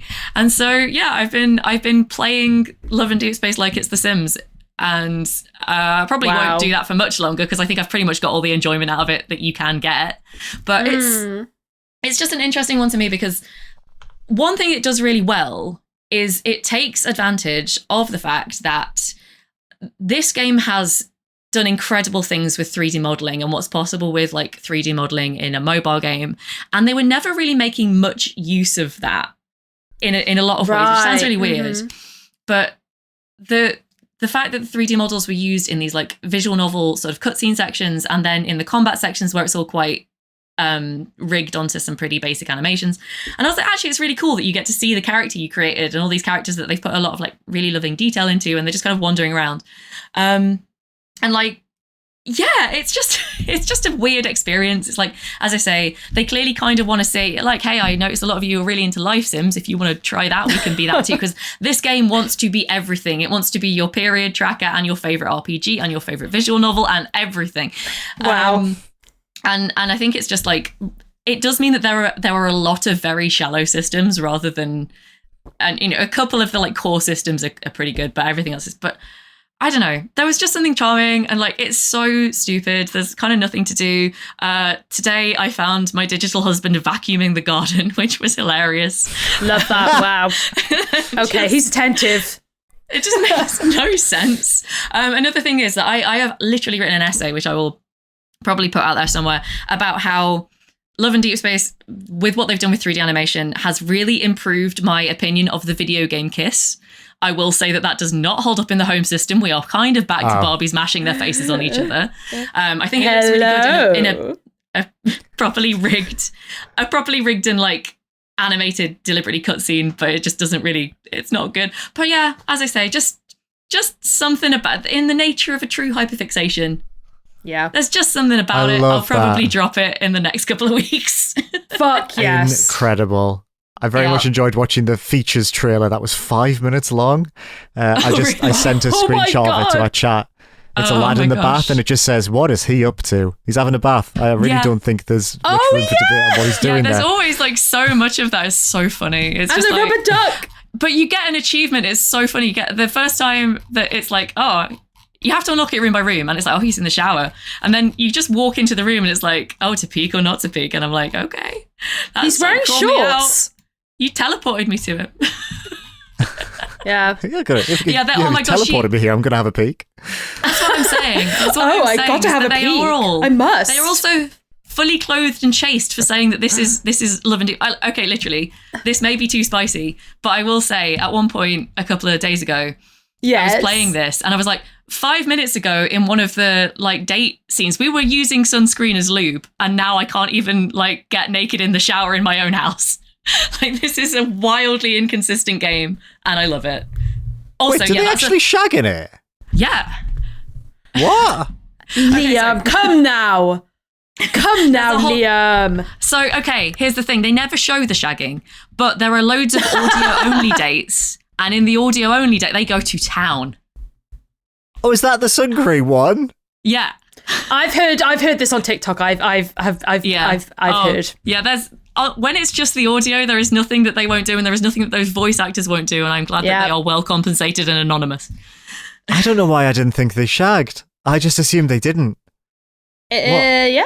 I don't know what to believe anymore. It fades to black on screen, but yeah, that audio. But you hear everything. Oh yeah. are the new thing apparently. You shouldn't use sun cream for that. Are you gonna get thrush immediately? No, you need to use a water-based lube. Yeah, absolutely. Yeah. This is the thing, is that like my partner worked on sunscreen technology for a while, so I know enough about it to know that what did he invent, Rebecca? Did he ever tell you? Do not. Oh my god! For fuck's sake. Wow. Well, I've learned something new today that I don't think I needed to know, but I'm happy I did.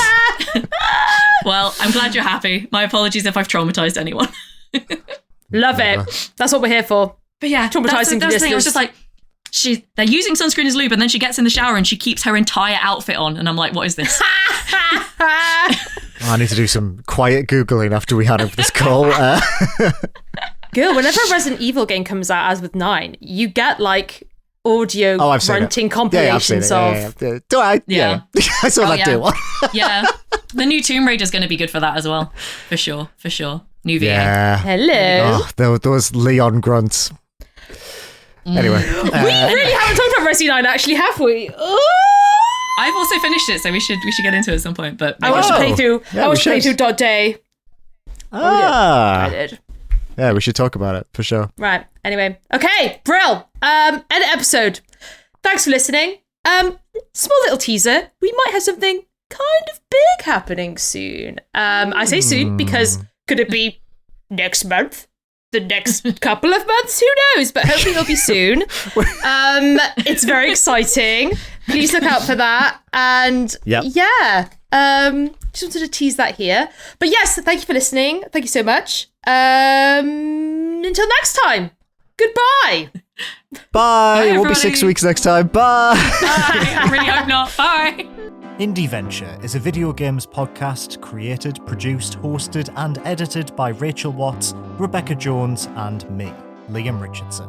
For more information, including a list of every game we mentioned in this episode, make sure to check out our website, indieventurepodcast.co.uk. You can get in touch by sending your questions, comments, and feedback to contact@indieventurepodcast.co.uk. You can support the show by rating us 5 stars and leaving a review on Apple Podcasts or your preferred podcast provider of choice. Some of the games we talk about on the show may have been provided to us for free for review consideration. Our intro music and stings were composed for us by Ollie Newbury. Check the episode description to hear more of his excellent tunes. Thanks so much for listening, and we'll see you again in 2 weeks for another episode of Indieventure. Bye for now.